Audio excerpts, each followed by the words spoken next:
Happy Wednesday, everybody, and welcome into the Gramlich and McLean podcast, presented by INgles, the official supermarket of Gramlich and McLean.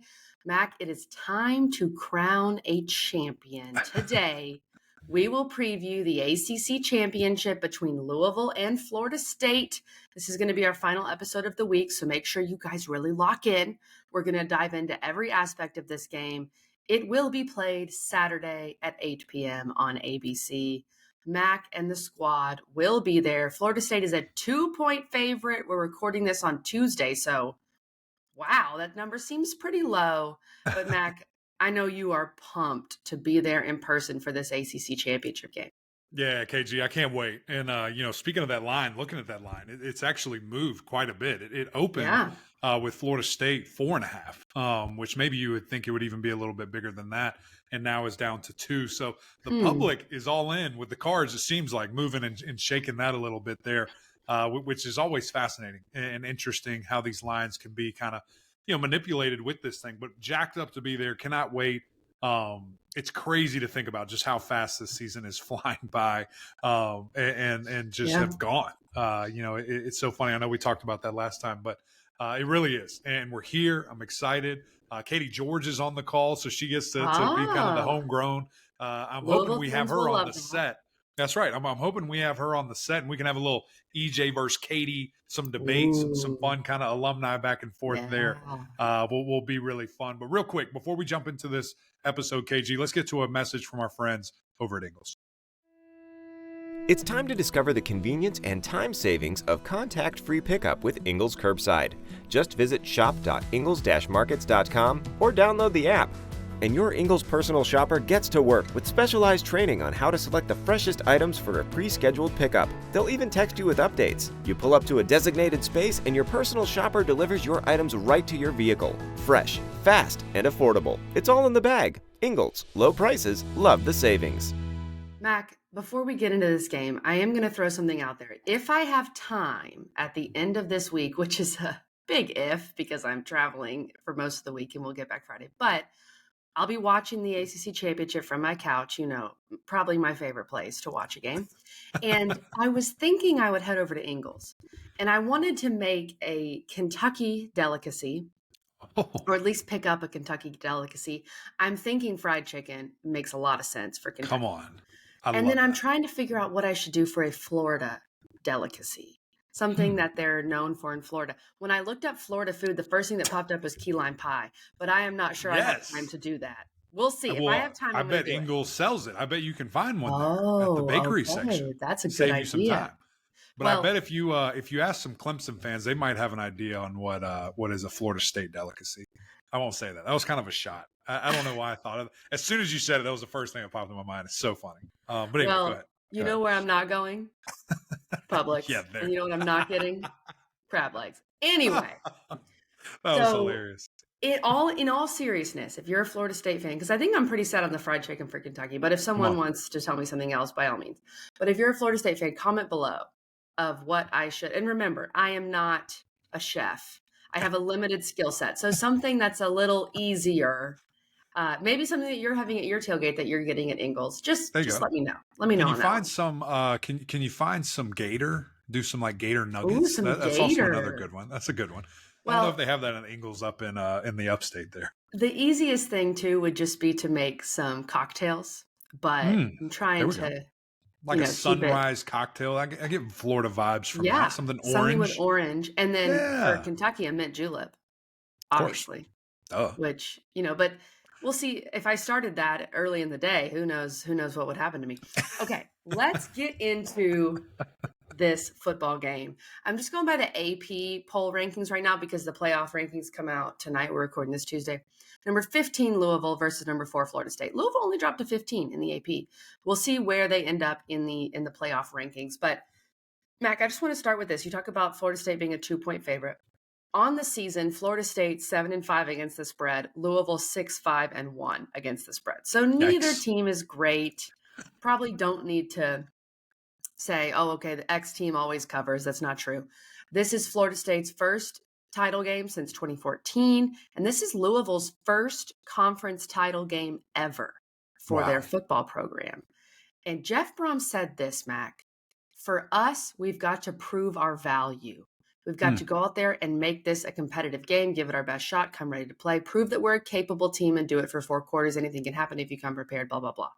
I like what he's saying about prove our value. I do not like that in the quote, he's saying we've got to make this a competitive game. You're right. I don't know if that sends the right message, but let's just start with your overall thoughts on this matchup, Mac. Well, yeah, I mean, right when you said that, my eyes were kind of like, huh? What? Can make it competitive. But maybe he's, just being humble and whatever, underdog mentality. Sure. I don't know. Maybe he's trying to create. I like proving our value because I think Louisville does have a lot to prove in this game. Sure. I don't think there's any question, especially, losing to Kentucky. And if you lose 2 in a row here, now a lot of people are just going to point back to that schedule and be like, well, we kind of, we thought this is what we thought, so there is something to that. And I don't think should put any damper on the season, but kind of in the moment, it did there for a bit. But hopefully people can kind of look past it, because a lot of things that this team was able to do, and man, what a great foundation that they have built when you look at Louisville and the things that they've been able to do just in year one. With somebody else's players, I know they have a bunch from the transfer portal, but still, to really get in and to build that culture, it does take time. And so I'm excited to continue to see that. I think that this Louisville team is going to be a team that really pushes to play in this game for years to come. And that's a good thing, right? Like that's what you want. You want some sustainability. You want some competitive edge just from the upper echelon of the conference. For so long, it was just Florida State. And then Clemson starts to come up a little bit. Then Clemson kind of takes over. And then it's just, a revolving door of who is number 2 for that given season. Can Louisville, with Coach Braum and the things that he wants to do, can Florida State and the things Coach Mike Norvell built, can Clemson get back? And you have a bigger race up there, a team like North Carolina State. And again, the things that how consistent they've been. So I am excited from that standpoint because it has been a great year in the ACC. I mean, you look at what the conference was able to do outside of conference play when you go and play these other teams, and we get rewarded, with a nice matchup here with 2 teams, and you think, how much better could it have been? Could 1 or 2 games, been just a little bit different? But excited for this matchup. Let me add this too. We always say, and I think I said this as one of our preview episodes when we talked about no more divisions, and we were like, how could it not be Clemson versus Florida State? And I said, it's college football. Crazy things happen. And of course, we have Florida State, Louisville. Let's start with the Florida State offense, Mac. Tate Rodemaker versus Florida completed under 50% of his passes, 134 yards. They did run the ball well, 90 yards there. Trey Benson had 3 touchdowns. Ironically, Mac, the last time these 2 played was last year, and Tate Rodemaker had to come in when Jordan Travis got hurt. I'm sure both these fan bases remember that game. Florida State escaped on the road 35-31. I feel like the defense is the strongest unit now for Florida State. And we'll talk about that. But what does this Florida State offense need to do to win this game? Yeah. Well, for me, I think it is, a little bit simple, but it's going to take time. It's going to take practice. I mean, I said this yesterday or a couple of days ago, and, just talking about what would I do game plan wise and how would I get them going and what kind of things would you look at? And for me, that relationship with Keon Coleman and Tate Rodemaker has to accelerate very quickly. That has to be a guy where, coach is calling plays for him, for Keon to be the key guy, to be the first read, to be the home run threat, because this is a little bit do or die in regards to the playoff. And not even a little bit. It is. If you lose, it's over. Yeah. You're going to the Orange Bowl. Maybe actually, you might go to a lesser bowl than that because Louisville will go there. So for me, when you look at this thing, it's all the stops have to come out. It's aiming, for the absolute peak of this has to be the best game that we've ever played. This has to be the best game I've ever called from a play calling perspective there for Coach Mike Norvell. So I would love to see that. Again, with only having 1 catch last week for Keon Coleman. I mean, that's just bizarre. It just cannot happen. And, there's probably a little bit of a conservative nature within that, trying not to, number one, buy the quarterback. Like, I don't want to be the guy that loses us the game. But also from Coach Norvell's, standpoint of, hey, let's just win. Let's find a way, whatever it takes. And you saw them run the ball a little bit more effectively, towards the end of the game there. So I think you throw that out the window because I think that, you have to get ready for this playoff. And the only way to do that is obviously winning. But then number two is you cannot play conservative against Georgia. You cannot play conservative against Washington or Oregon or Alabama, whoever's going to be in there. If you make it, you will lose badly. You know what I'm saying? Like, you have to get comfortable in this live action game of taking shots, of getting your people involved, getting your great playmakers involved. And so I think that starts right now. And so, of course, I want a heavy dose of the run game because Trey Benson, Toafili, Hill, those guys are too good to not have a part of this game. I'm not saying you throw it 50 times a game, but I am saying I need at least double-digit targets, from my guy Keon Coleman. Like that just – it has to be a way, or at least double-digit touches. Somehow, some way, whether you're handing it to him, throwing it to him, whatever it is. I like that. He's got to be involved, right? And I just think that's going to be a prominent thing for them from the quarterback wide receiver position, KG. Mac, I'm going to push back a little because I think they can win this game being conservative. No, not this one. I think they can win this one, but it's the next one. I agree. But I think, okay, so you agree. So they can. And I think they most likely will be pretty conservative with Rodemaker because here's the beauty of it. This game is so early. You have a month, a literal month, if you make the playoff to get Rodemaker ready. I mean, Mac, you went through a similar thing with Cole Stout with Clemson. They got him ready for the OU game and he balled out. Now they'll be playing a better team. I get that. So I imagine we'll see a more conservative gameplay. Now, can they target Keon Coleman more than the Florida game? Yes, they should. But I think the key for Florida State, like it's been all year, is to not turn the ball over. And that's really what Rodemaker has to do. I think he truly has to manage this game, Mac. Sure. And again, I get the practice thing. I really do. And, but obviously being bullets, a guy. I know. It's not. I mean, it's different when guys are literally trying to hurt you, trying to hit you. When you're throwing in a tight-knit window, they're not just tagging off on your guy. They're going to try to knock him out or they're going to try to take that ball. And so that's the part to me, KG. I do think that. I think that these guys can run the ball. They can play, let's just pitch and catch and, get the first down, whatever it is. But like I said, you can't do that against those teams I just named off. I mean, you'll be embarrassed. So I think you have to start that now. Now, you don't want to lose the game. You don't want to be out there just slinging the pill and throwing picks and things of that nature. So it's going to be a fantastic balance, and I can't wait to see it. So, again, I would lean, like I said, a heavy dose on those guys up front, running the football.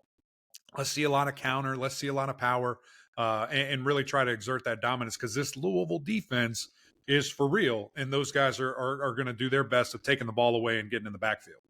Glad you brought that up, Mac. Let's transition to the Louisville defense. Louisville is number one in the ACC in rush defense, only allowing 97 rushing yards per game. And we've just talked about Florida State. They are going to need a heavy dose of the run game. Florida State didn't run it as well in the first half against Florida, but then they got things going in the second half, and they wore Florida down. That's my key for Louisville in this. Yes, your rush defense has been really, really good. This is probably the best rushing attack that you have faced. Honestly, Kentucky ran the ball well, and you're not feeling good about that going into this game. But I think my key is, can you not get worn down where in the fourth quarter, Benson breaks a 70-yarder and it blows the game open? I think that's what's going to be really important for Louisville. Yeah, I do too. And again, you look defensively, okay, what did we just see from this team that we're about to play in Florida State? We say a guy in Tate Rodemaker that kind of held onto the ball a little bit too long against, a good front. I mean, there's NFL guys over there, but not as elite and not what we have seen like we have from this Louisville team, who has absolutely gotten after the quarterback, who has a werewolf in Ashton Gelati and going to make his presence felt there. So you look at what do you do? How do you go against that? Inadvertently, I would think that maybe, KG, that Louisville thinks that FSU thinks like you think, that they're going to be conservative, that they're going to try to run the ball. How do you combat that?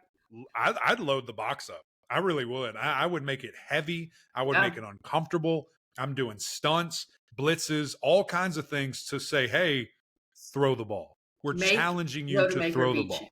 Yeah, with his 100%. Arm and press on the outside, be physical with those big, great, talented wide receivers. And let's see if you can do it. Now, the good thing of this, you have a couple of halves and you can adjust. You can make this happen. if he comes out there guns blazing, then get out. Just play your normal base defense and blitz when you want and things of that nature. But that would kind of be my, motive there. If I'm Louisville, is I'm trying to confuse this guy. I'm trying to show him things that he doesn't see and then move post snap to where it's, okay, we got to get in his head. This is an inexperienced guy. He's not young. He's been around, but he's inexperienced from a starter perspective.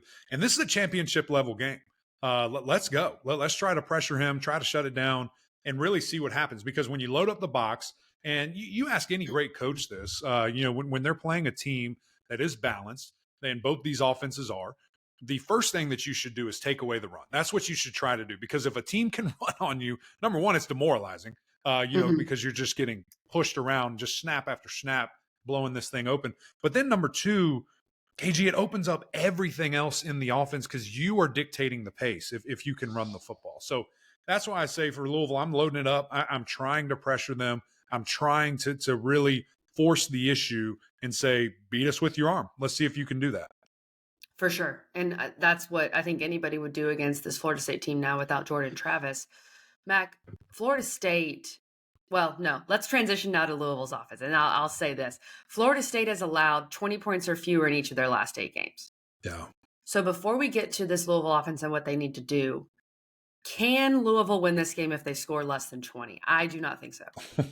I don't think so either. No way, right? You got to score some points. Yeah. You've got to score. You've got to be able to break that plateau where the Seminoles have been so good defensively in their last 8 games, going back probably to the Clemson game. That's the last time someone scored more than 20, I would imagine, if we're looking at that stat.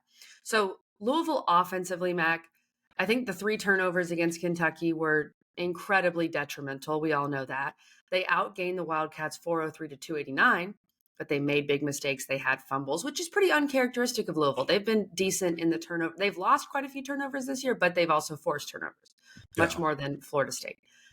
How do they get Garindo and Jawar Jordan going? That's the key for me with Louisville. Florida State's allowing about 140 rushing yards per game, so not as good as Louisville against the run. But we talked about Florida State running the ball. Louisville's got to run it too, Mac. These teams kind of profile similarly offensively now that Jordan Travis is out. It's just that Florida State has game changers on the outside, but can they get him the ball? Yeah. No, it was interesting. We were having this conversation maybe 3 weeks ago, EJ and I, and, just watching the tape and you're like, man, these teams are eerily similar with what they want to do. They want to run. They want to be explosive, big plays through the air and on the ground. Defenses will get after you, do a bunch of different things. Athletes everywhere, a lot of speed. And I kind of jokingly hit back, well, there's a big quarterback difference. You have a guy in Jordan Travis who is so electric, can do all these different things. And now that is gone. So these teams are way more similar. And obviously Louisville now has a massive edge at the quarterback position and the experience in the playability and just known commodity. I mean, at this point, with the things that he's been able to do. So it's a little bit different kind of what I think from Louisville versus Florida State offensively, because I think Louisville needs to get started with the run, especially in the first half. And I think you need to be multiple. I think you need to have a plan that, hey, okay, look at these last 2 major games for FSU, the Miami game, the Florida game. They were getting gashed in the first half running the football. We have to counter to their adjustments. We have to adjust to their adjustments in the second half. So maybe set some things up if you can, and then have that in your back pocket. So if it's outside stretch zone in the first half, maybe it changes a little bit and it's inside zone. Maybe it's a little more gap scheme. Maybe you try to do some duo, things of that nature. So I am fascinated to see that chess match between, 2 great play callers, with Jeff Brom obviously being the play caller for Louisville, and then just what, this defense from Florida State is going to be. And Adam Fuller, the defensive coordinator, has been fantastic at making adjustments. So that is something I would really pay attention to from kind of a fan perspective at home when you're watching this game, because you have, Jawar Jordan obviously is a home run threat. He has been very limited lately, and I'm sure it's injuries. I'm sure those things creeping up. He's a great back. I mean, he's carried it 170 times this year. That's a lot, averaging right at 6.5, 7 yards per carry, 13 touchdowns. Dude's a beast. Now you have Isaac Garindo coming in, IG, who's a totally different and yet the same can hurt you with his ability. He's a sledgehammer, man, and still averaging 6 yards a carry. I mean, that's fantastic. Had a walk-off touchdown, broke kind of the game open against Miami there, and a guy that, I would love to see that 1-2 punch, maybe even on the field at the same time, like we've seen from Clemson, and you just don't know where it's going. You don't know what to expect. So that's obviously going to be a big key. I think the biggest one, as you said, Kelly, is turnovers. I mean, you cannot just be carrying that ball around like a loaf of bread. I mean, it's 12 ounces of gold. You got to hold that thing high and tight, 2 hands on the ball. Let's get going. I don't want to see any drops there, just giving the game away. And then same thing for Jack Plummer. Just, you can't put the ball in jeopardy. I mean, we have seen flashes. He's been relatively consistent actually all year long, but we've seen flashes of brilliance where you're just looking at him like, man, this dude is on fire. He's getting the ball out to a bunch of different people. He knows the offense. He knows where to go with the football.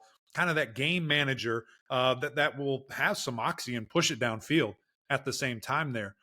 From a receiving standpoint, we saw some from Jamari Thrash in that game. Can he get closer, to being that guy, to being that go-to guy that can really just blow open, a defense? And then who steps up behind him? Bell, Coleman, Huggins, Bruce, Callaway, all these guys that have had to, now at the highest level against this past defense, KG, that has been really good for Florida State. I'm glad you mentioned that, Mac, because you mentioned the injuries. Florida State's not the only team dealing with injuries. Louisville, like you mentioned, Jawar Jordan beat up. Thrash has been beat up. So that's something to keep an eye on. And you talk about Florida State and that defense. They held Florida to just 86 passing yards. Now that was a brand new kind of backup first start for Brown for Florida. But I feel like this defense specifically, we've seen for Florida State the finish for 13, the mantra. Right. I feel like this defense has really taken that to heart when you look at Jared Verse and Fisk and these different guys and Deloach and just what they've been doing.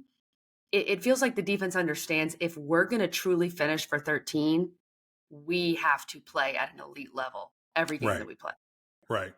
And I totally agree with that. And think, can you have this superhuman run, which we kind of saw get started by Jared Verse and Patrick Payton. I mean, those guys having, like 5.5 sacks combined or whatever it was, 5 sacks combined, against that Florida game, in that Florida game. Kalen Deloach has just been freaky, all year long. That guy is an absolute weapon, tied for first, on this team with 7 sacks there. We know how active he can be in the run game and of course, weapon in the passing game as well, kind of defending that. But I am interested just how does FSU play this game? Do they try to get more speed on the field? Do they try to, have more of a dime look? EJ mentioned that a couple of different times to really go at these guys athletically and make sure side to side isn't an issue. Like you're running guys down, you're taking the right angles, you're really taking care of business there on the perimeter, forcing everything into the inside where your big monsters are. I'll be fascinated to see kind of how it starts and then obviously how it finishes. I mentioned that chess match. This second half, I mean, I know the first half is probably going to be fun and it might be like two heavyweights kind of feeling each other out. It might be low scoring and weird and uncomfortable. And then do we see kind of, okay, these dudes are coaching right now. Like they're going and, really see a fun kind of second half. I'll be very interested to see that. I would also, if I was Florida State, try to pressure Jack Plummer, try to hurry him up and force him into throwing bad balls because he will. I mean, we've seen that time and time again this year. When Louisville has been in trouble, it's because Jack Plummer is turning the ball over. So can you hurry that up? Can Jared Verse turn into a Super Saiyan and just be unblockable all night long and really force the issue there or even get the ball? I mean, we saw him against Florida run the full hoop. I know defensive ends and defensive linemen hate that drill, but it works. And that was a live, experiment of it right there in color. And he got that football. So I can't wait to see this chess match. This is probably going to be, kind of my favorite thing to see, KG, again, is this Louisville offense versus FSU defense. And then, like I said, second half adjustments. Who is going to win that chess match is going to be fantastic to see. Yeah. And speaking of the second half, can Louisville avoid being worn down by FSU? I think Louisville defensively versus Florida State's offense. Mac, I would also add this. Just let's look at this game from an intangibles perspective and just the different factors here. Probably a lot of Florida State fans there, but I think some Louisville fans probably already bought their tickets too. So we'll see what the makeup is. Mac will have a full report when he's there live in person. But the other part too is Florida State has so much more to lose. Louisville's playing, not necessarily playing with house money. It's not like they're feeling great about themselves, but they have nothing to lose here. Like, they want to come in, spoil the party. I think everyone probably at the ACC, as Mac and I are wearing ACCN shirts, go ACC. I think everybody at the ACC, whether they want to say it or not, wants Florida State to win this thing because then the ACC has a shot at the playoff. So there's some freedom in that if you're Louisville, to just come in there and play the villain, play the spoiler, understand that you don't have much to lose. I mean, it's true, Mac. Yeah. Win or lose, you're going to the Orange Bowl, Louisville. Yeah, think about that's that. True. There is that is at crazy. stake. It is a little bit of house money from that aspect because you're going, either way. Wait, I see what you're saying. Win or lose. Yeah. That's where they're going. Are you sure? Because I thought I saw something from the Orange Bowl that they said they take the highest ranked team. They will. So it will be interesting to see. Even if Louisville wins? Where NC State is. No. What if Louisville wins and Florida State's ranked higher? And still higher. They're still higher. I mean, Louisville has one. It would have 2 losses. That would be amazing. I didn't even factor in FSU being a part of that. The ACC champion. Yeah. Well, I think they would take the champion. And then maybe even Florida State gets a better at-large bid, a bigger game, which that would kind of be a win. Would be interesting to see that. But I think the real discrepancy, the real question is if Louisville loses, we only have the AP poll right now. We're recording this early, guys. Right. They're 15. Let's say they lose, they drop to 22. NC State's at 17. NC State's going to the Orange Bowl. I mean, that's what you're talking about. Or a Clemson. Does Clemson somehow leapfrog everybody? I don't think that's possible. But do they leapfrog? So it will be, if Louisville loses, it will be the highest ranked ACC team in the Orange Bowl. Right. And you're looking at 3 people staring that down and an opportunity kind of vying for that. So that will be fascinating. So if you want to guarantee it, Louisville, get the dub. Point. It'll be interesting to see there. Yeah, so Louisville, if they win, they go. It's not, even if they're still ranked lower than Florida State or whatever, because they'll clinch with an ACC title. That's what I'm reading right now. So hopefully I'm right on that. But yeah, it's a really good point. If they get blown out, could NC State jump them? It's possible. And it comes down to what we'll see in the playoff rankings Tuesday night. So look for our thoughts on Twitter on all that if you want more of our random musings. But Mac, I am happy, before we give a pick here, just thinking about what could have been. I know we joked about the Clemson FSU thing, but if we still had divisions, this would be number 4 Florida State versus 6-6 Georgia Tech. Or Virginia Tech. It'd be like a coin flip. Well, who won the head-to-head between those two? I don't think they played. Okay, then I guess, you're right. They didn't. So you're well, right. They would have played. They would have played if we had divisions. You're right. It would have been Georgia Tech or Virginia Tech. So silly. That's what we're dealing with. Could you imagine? That's why I'm so glad these divisions are gone. You have the 2 teams that have been the 2 best teams all year. And it's great for the league, Mac. This championship game has the lowest spread of any of the championship games. And you look at Big Ten, who's still kind of living in the dark ages until they add all these people. That's a 23-point spread. Michigan's playing Iowa. So I think this is really good for the sport. Let's give a pick. Do you want to go first? Do you want me to go first? Come on. I do want to go first because when I look at this game, there is a lot of intrigue, obviously, the different matchups, the different position, the way the line has disappeared quickly. And I can't wait to see. It might be a pick 'em come Saturday morning. I cannot wait to see where we kind of start trending with this thing right here. I still think FSU's the better team. I understand you lost your all-world quarterback. I really do. But I think these guys get it done. I think they win the game. I think the defense, Jared Verse, Patrick Payton, DeLoach, all these guys in the secondary, I think that they step up and we see maybe the best performance that we have from them all year long. And that's going to be what it takes, quite frankly. I mean, you have to, for the next potential 3 games, you have to be so laser focused, so locked in, push everything for the side for a month. Just push everything to the side. Honestly, if you're both teams, but obviously Florida State making this playoff run potential.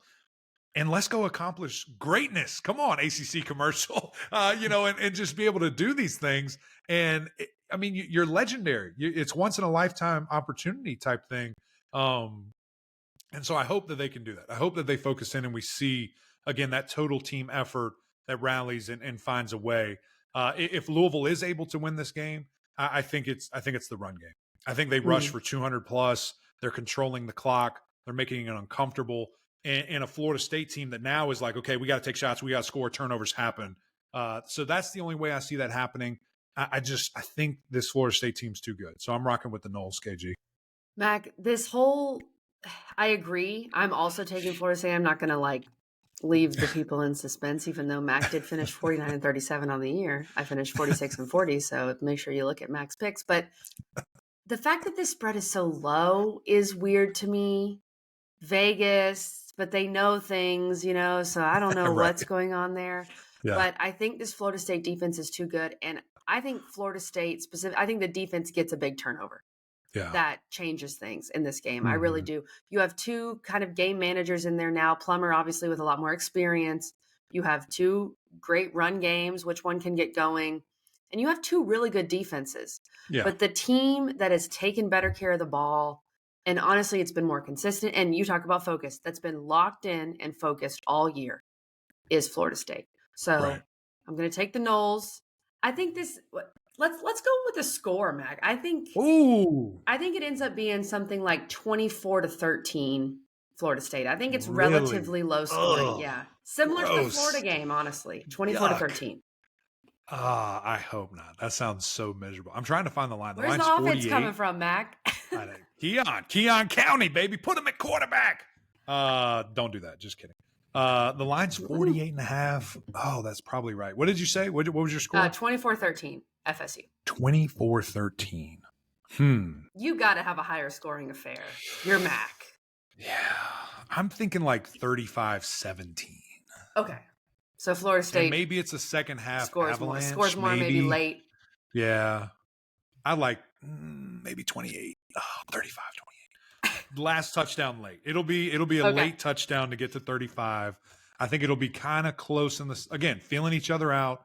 And then I think Norvell, he makes adjustments. He finds a way. So 35-17, that seems ludicrous. Do not take that to the bank. You can take the Noles to the bank, though. But this was fun, KG. We're only doing, like KG said, this is our last episode for the week. We want to give you guys plenty of time to dive into this, figure it out. We'll be on social media. Hit us up in the comments. Hit us up there. Whatever you want, we will make it happen and get into it, KG. And Mac, I have to add, because we hopefully have some Louisville fans listening to this pod, I will be calling the Louisville Ole Miss women's game tonight, Wednesday night, 9:15 Eastern on ESPNU. It's a top 25 matchup in the ACC-SEC Challenge, so tune in. I think it's going to be a really good game.